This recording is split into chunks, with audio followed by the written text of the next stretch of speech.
টাকার এটা ট্রলি টাকার এদিকে নিয়ে আয় দিয়ে ভেতরে চালিয়ে দে। আর শসাগুলো ছুলে ফেল না বাবা, তাহলে তোর তো আর কোনো কাজ নেই। সাইডে যাবি দাদা,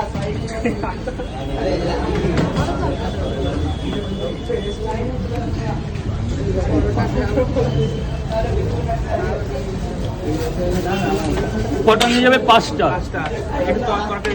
যা দেবো তোমার কিছু বলতে হবে না, এখানে কোনো কমেন্ট করতে হবে না স্যার। আর এই তরকারি রাত 8টা পর্যন্ত ভালো থাকবে।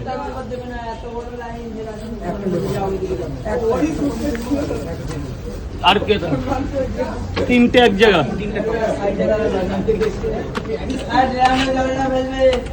3টে খাবে। 5টা 3টে 8টা 80 টাকা। 2টো ডিম দিয়ে দিয়ে 100 হয়ে যাক, পুরো জমে যাবে, লাগবেই না। এই যে স্যার, ওয়েলকাম স্যার। বলুন স্যার, এদিকে চেপে খাবে, এদিকে চেপে। দাদা ওদিকটা কম দাঁড়াবে, ভেতরে ঢোকো না। বলুন স্যার, বলুন। 3টে পার্সেল নিয়ে যাবেন, 3টে পরোটা।